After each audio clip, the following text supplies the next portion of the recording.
자, 건축법이 적용되는 대상물은 크게 뭘까요? 건축물이겠죠? 뭐 건물이 있으려면 뭐가 있어야 돼요?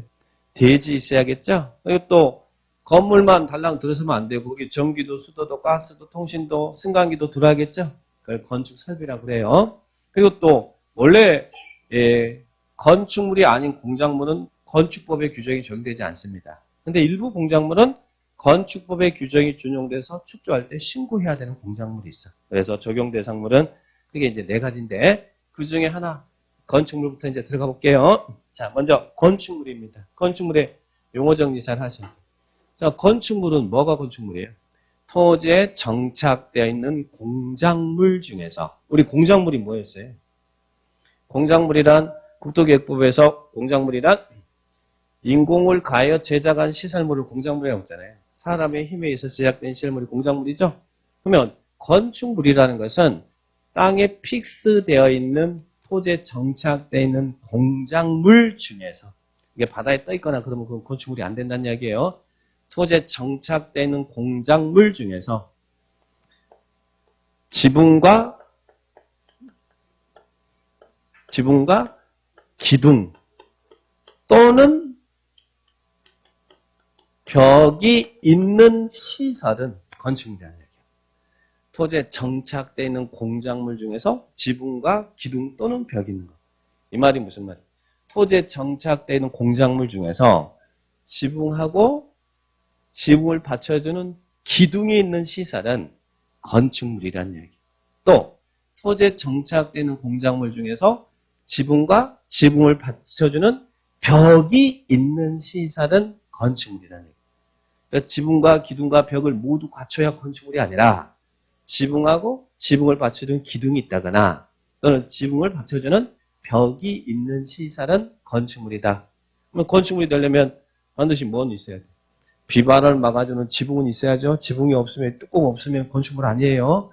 뚜껑이 있어야 돼요. 자, 지붕과 기둥 또는 벽이 있는 시설을 건축물이다. 건축물이면 건축법 적용받거든. 그럼 우리 주유소 같은 건 건축물이에요, 아니에요?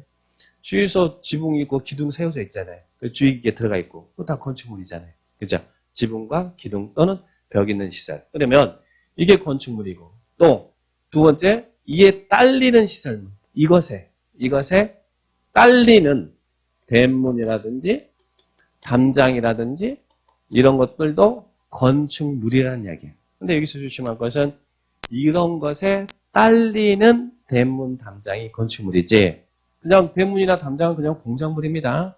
이것에 딸리는 대문이나 담장, 이건 대문이라든지 담장도 건축물이다. 이렇게 기억하시고 그 다음에 또 건축물은 또 하나는 지하나 고가의 공작물에 설치되는 지하나 고가에 여기가 고가 그리고 여기에 지하 이런 지하나 고가의 공작물에 설치되는 여기에 설치되는 사무소라든지 점포라든지 차고라든지 창고라든지 공연장 등도 뭘로 본다고? 건축물입니다. 네, 건축물. 그러니까 지하상가는 건축물이에요, 아니에요? 지하상가 건축물이잖아요. 지하점포, 그죠? 지하주차장도 건축물이에요. 지하의 차고도 건축물이에요. 자, 여기에 있는 고가 공작물에 설치된 공연장 건축물이죠? 공연장. 저는 좀 궁금한 게 있어요. 자, 여러분들 그 번지점프대 쭉 올라가갖고 뛰어내리죠? 그죠? 왜 뛰어내려요? 저 올라가는 것도 힘든데 그 올라가서 뛰어내리는 사람들 참 재밌나요? 다 재미없죠, 여러분? 네. 근데 공감 별로 안 하네. 그 번지 점프대도 건축물입니다. 그러니까 건축물은 지상에만 적용되는 게 아니라 지하 고가에도 건축법이 적용되더라. 이렇게 정리를 하셔야 됩니다. 그러면 건축물이면 뭐 하는데? 건축법의 규정이 적용된다는 얘기예요. 건축물입니다. 그런데 건축물이라 하더라도 건축법의 규정이 적용되지 않은 배제되는 건축물이 있어요. 여기에 또 시험에 참 잘 나옵니다. 자, 요 규정은 어디를 보시냐면 우리 교과서는 뒤에 나왔어요. 페이지 몇 페이지냐면 498페이지만 보세요. 498페이지에 3번에 건축법 적용 제외 대상이라는 게 나옵니까? 498페이지 3페이지 3번에 건축법 적용 제외 대상 나오죠? 건축물이지만 이러이러한 건축물은 건축법의 규정을 적용하지 않습니다. 5개 나왔잖아요. 4개, 5개 나오면 얼마나 출제하기 편합니까? 그래서 4개, 5개 나오면 긴장하는 거예요. 자, 어떤 것은 건축법의 규정을 적용하지 않아요.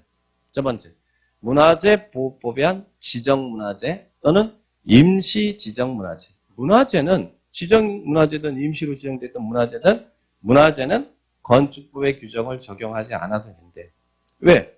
문화재니까. 문화재는 건축법의 규정을 적용하지 않습니다. 그런데 이와 비교해서 우리 교과서 거기에 왼쪽 날개 G라고 나와 있죠? 나왔어요? 왼쪽 날개. 그러면 문화재는 건축법의 규정을 적용하지 않는데 지정문화재 또 임시지정문화재. 그러면 우리 절 가면 전통 사찰 있죠? 사찰 매도 하잖아요. 또 전통 건조물은 한옥입니다. 이런 것들 건축법 적용할까요? 전통 사찰이라든지 전통 건조물 이런 규정은 건축법의 규정이 적용될까요? 절에서도 막 이렇게 막 증축하고 개보수하고 막 그러는데 건축법 적용 안 받을까? 아니면 적용을 받을까? 자, 건축법에서 제일 중요한 것은요. 건축법에서 제일 중요한 것은 안전이 제일 중요합니다. 안전. 그 안전에서는 그 어느 것도 자유로우면 안 돼요. 안전에서. 그래서 이게 문화재가 아니면 건축법의 규정을 적용받아야 돼. 건축법에서는 제일 중요한 게 안전이라고 했으니까 이게 문화재가 아니면 적용을 받아야 돼요. 그래서 전통 사찰이나 전통 건조물은 건축법의 규정이 적용된다. 그러면 맞는 문장이에요. 문화재일 때 안 받는다는 얘기예요. 그 다음에 또 두 번째. 철도 관련 시설입니다. 철도 위에 있는 철도 관련 시설. 철도 관련 시설은 이런 놈은 건축법 규정을 적용받지 않는데 철도 위에 있으면. 근데 철도 관련 시설이 뭐 있어요? 첫 번째, 운전보안시설. 선로잖아요. 선로. 그죠? 운전보안시설. 그러면 우리 역에 가면 이런 선로만 있는 게 아니라 철길만 있는 게 아니라 뭐 있어요? 또 여러분 걸어다니는 보행시설 있죠? 보행시설. 그리고 또 기차 오는 기다리는 플랫폼 있죠? 그죠? 또 기차는 혼자 달립니까? 기름 요조하죠? 급수, 급유, 급탄. 근데 이제는 급탄은 빼야 될 텐데. 안 그래요? 요즘 탄으로 달리는 기차가 있어요? 네, 그건 아닌 것 같은데. 자, 이런 철도 관련 시설은 건축법의 규정을 적용하지 않는다는 이야기예요. 그런데 보세요. 우리 철도 역사는 서울 역사, 예? 영등포 역사는 건축법의 규정이 적용될 거 아닙니까? 역사는 적용받습니다. 철도 나왔다고 건축법 배제 그러시면 안 돼요. 이 건축법의 규정이 적용되지 않는 철도 관련 시설은 4가지라는 이야기예요. 운전보안시설, 선로시설하고 보행시설, 플랫폼, 급유, 급탄, 급수시설. 이런 철도 관련 시설이 건축법의 규정을 적용하지 않습니다. 자, 그렇게 정리하시고. 그리고 또 고속도로 통행용 징수시설. 고속도로 통행 징수시설은 어디에 있어요? 도로 위에 있죠. 우리 하이패스 통과할 때, 그죠? 고속도로 통행용 징수시설. 그러면서 여러분은 그러세요. 하이패스 통과할 때.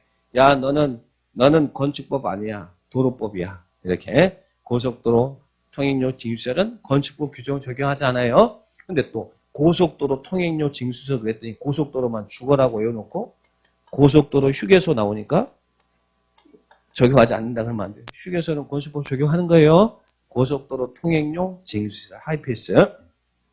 자, 그 다음에 또 4번째 컨테이너를 이용한 간이창고. 자, 이것도 최근 시험에 나왔었는데 컨테이너를 이용한 간이창고가 컨테이너 박스죠. 근데 박스가 어떻게 이용될 때? 창고로, 간이 창고로. 근데 여기는 우리 시험에 컨테이너를 이용한 주택 그래서 주택은 건축법 적용해야 해요. 우리 컨테이너를 이용한 주택도 많이 지어지잖아요. 컨테이너로. 그거 다 건축법 적용합니다. 컨테이너 이용한 사무실도 건축법 적용을 해요. 뭐가 안 된다? 창고, 컨테이너. 근데 그 창고도 어디에 있을 때? 공장 안에 이동이 용이한 것에 한한다 이 말. 그러니까 공장 안에 이동이 용이한 컨테이너를 이용한 간이 창고가 건축법의 규정이 적용되지 않습니다. 공장 안에 이동 용이한 컨테이너를 이용한 간이 창고가 건축법의 규정이 적용되지 않는다. 나오겠죠?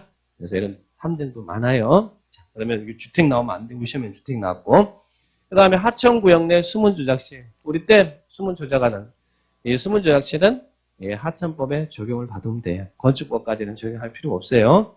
자, 그래서 요 5개. 그러면 여러분 군사용 건축물은 건축법 규정을 적용할까 안 할까요?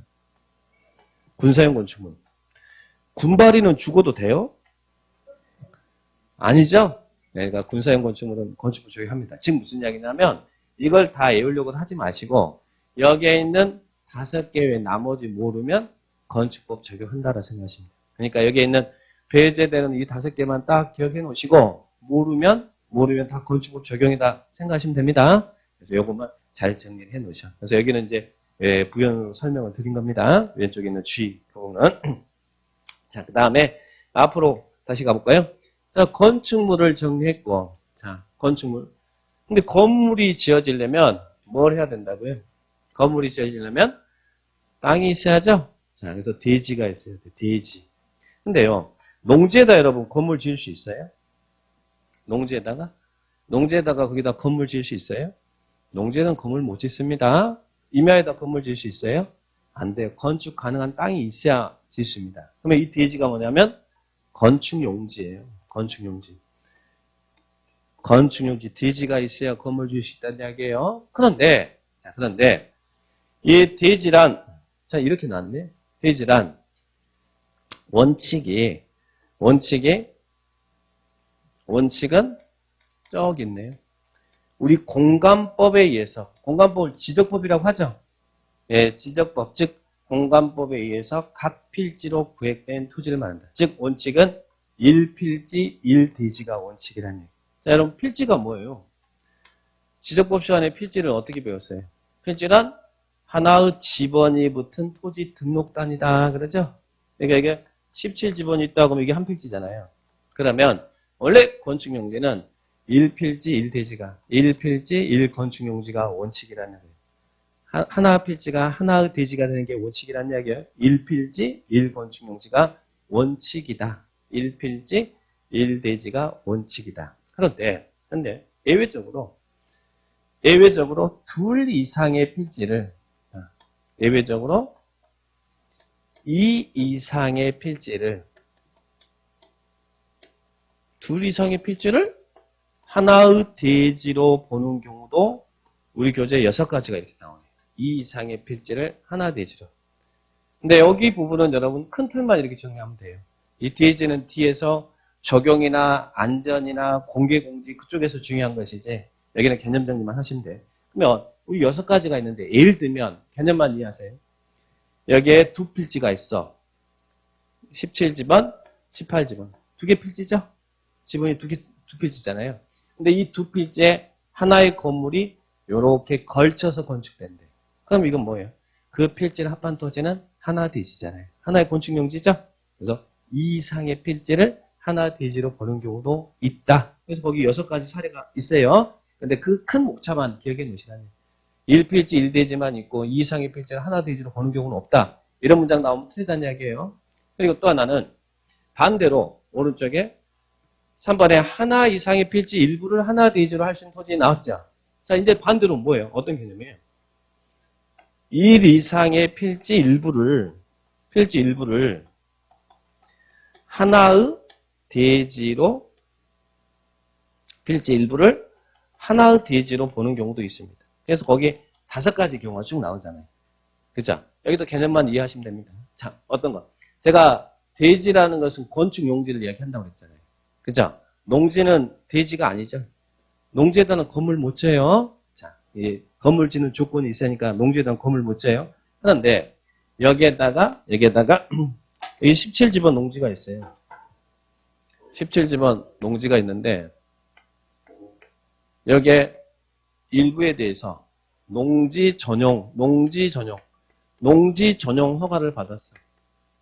농지를 전용하겠습니다라고 허가 받았어. 그러면 이 허가 받은 이 부분은 뭐가 된다는 거예요? 하나의 대지다. 그래서 일부를 하나 대지로 보는 경우도 여기 5가지 사례가 나옵니다. 그래서 이 정도 개념만 정리하세요. 대지란 건축용지고 1필지 1대지가 원칙이지만 2 이상의 필지를 하나 대지로 보는 경우도 있고 2 이상의 필지 일부를 하나 대지로 보는 경우다. 이 대지는 뒤에서 중요하니까 이 정도 개념만 이해하시기 바라고요. 예, 그 다음에 483 건축 설비 나오나요? 설비 종류 외울까요? 안 외울까요? 외우지 마세요. 자, 설비는 건축법을 적용한다 이 정도만 정리하면 돼요. 적용되는 겁니다. 자, 건물 지으면 전기도 수도도 가스 들어올 거 아니에요. 자, 그러면 이제 뒤로 넘기시면 일부 공작물입니다. 시험에서 그래서 이 건축물하고 이걸 잘 내죠. 책은 여기서도 2번 나왔고요. 암기해야 될 거죠. 근데 자주 보면 이제 암기를 해야 됩니다. 자, 원래 공작물은 건축물이 아니잖아요. 건축물이 아니니까 건축법의 규정을 적용하지 않겠죠. 근데요, 일부 공작물은 건축법, 축조식 건축법의 규정이 준용돼서 신고를 해야 되는 공작물이 있대요. 일부 공작물은 축조식 건축법의 규정이 준용이 돼서 신고를 해야 되는 공작물이 있대요. 자, 어떤 공작물입니까? 이거 담수지 암기를 해야 되는데 이렇게 나오네요. 이용담, 사탑, 육굴철, 팔고, 오태양. 이용담, 사탑, 육굴철, 팔고, 오태양. 어때요? 느끼해요? 네? 다른 데서 선생님 느끼해요 그러던데. 저 진실된 사람입니다. 자. 이용담, 사탑, 육굴철, 팔고, 오태양. 몇 번 하다 보면 또 자연스러워져요. 이용담, 사탑, 육굴철, 팔고, 오태양. 오태양은 알죠? 자, 보면 넘는단 말 무슨 말이야? 넘친다, 초과한단 말이죠? 이럴 때는 신고해요. 자, 이제 하나씩 들어가 봅니다. 이옹담, 2m 넘는 옹벽. 2m 넘는 옹벽을 축조할 때는 신고를 해야 돼요. 또 2m 넘는 담장. 2m 넘는 담장을 축조할 때는 건축법의 규정이 준용돼서 신고해야 됩니다. 넘을 때 이야기죠? 이옹담. 그리고 사탑 그랬어요.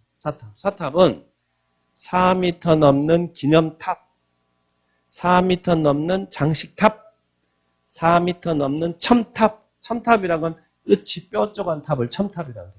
교회 가면 많이 있잖아요. 그죠? 4m 넘는 첨탑. 그리고 4m 넘는 광고탑. 탑은 다 기념탑, 장식탑, 첨탑, 그리고 광고탑. 다 탑이잖아요.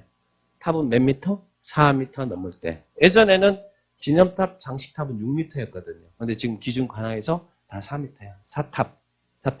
그리고 육굴철. 자, 6m 넘는 굴뚝. 굴뚝은 몇 미터예요? 6m 넘을 때. 그리고 이 철은 이것도 탑인데 탑 중에 이놈만 따주세요. 예, 철은 운동시설을 위한 철탑, 통신용 철탑. 그래서 여기는 탑이라고 안 하고 철이라고 해놓은 거예요. 이놈만 6m예요. 이놈만. 그러니까 기준이 완화된 것이고 4m가 기준이 강화된 거잖아요. 그죠? 사탑, 육굴철, 그리고 팔고가 뭐예요? 고가 수조가 뭡니까? 수조가 물탱크잖아요. 물 담아놓은 통이잖아요. 8m 넘는 고가수죠. 8m 넘는 고가수죠. 8m 넘는 고가수는 축조할 때 건축법 규정을 준용해서 신고해야 돼요. 그래서 고가에 설치된 수조, 물탱크, 그죠? 8m 넘는 고가수죠. 그 다음에 태양 에너지를 위한 발전 설비. 태양 에너지 5째잖아요. 태양 에너지. 우리 태양광 시설 있죠? 이런 넘는 공작물을 축조할 때는 신고다. 그래서 단순히 암기해야 될 부분이에요. 근데 몇 번 하다 보면 쉬워져요. 이용담, 사탑, 육굴철, 팔고, 오태양. 반응들은 영 아니네. 안 될 것 같다 이 말이에요? 예? 안 될 것 같아? 돼요. 자, 그 다음에 또 하나 이제 다 넘는인데 이하가 하나 있어요. 이하. 보니까 그것도 8이네. 8m 이하잖아요. 여기는 초과가 아니라 넘는이 아니라 8m 이하의 기계식 주차장 및 철골 조립식 주차장으로서 외벽이 없는 것. 우리 주변에 기계식 주차장 많이 있잖아요. 그 높이가 8m 이하면 건축법의 규정이 준용돼서 신고를 해야 된다는 얘기예요. 그러면 이제 궁금한 게, 아니 그러면 8m를 넘어가는 초과하는 기계식 주차장은 어떻게 합니까? 어떻게 해야 돼요? 8m 지금 이하라고 그랬잖아요. 이하의 기계식 주차장 및 철골 조립 주차장에서 외벽이 없는 것 있잖아요. 그럼 8m 넘어가면 어떻게 한다는 얘기예요? 그건 허가가 아니라, 그것은 이제 건축법 소관이 아니라 주차장법을 적용받아요. 그래서 8m가 넘어갈 때는 주차장법을 적용해요. 그래서 8m 이하일 때, 여기서 이하라는 걸 조심하셔야 돼. 여기 8m 이하의 기계식 주차장. 예. 건축법의 규정이 준용돼서 신고다. 해보시고. 그 다음에 또 바닥 면적 얼마예요? 30제곱미터 넘는 지하대표. 지하대표. 우리 지하대표 있죠? 30제곱 넘는 지하대표는 건축법의 규정이 준용돼서 축조할 때 신고합니다. 그래서 여러분들 좀 정리를 해주실 필요가 있어요. 나머지 이제 조례가 정하는 것이니까. 그래서 여기 파트에서는 이런 건축물하고 신고 대상 공작물 이런 부분이 시험에 자주 나왔던 부분이니까 체크해 놓으시고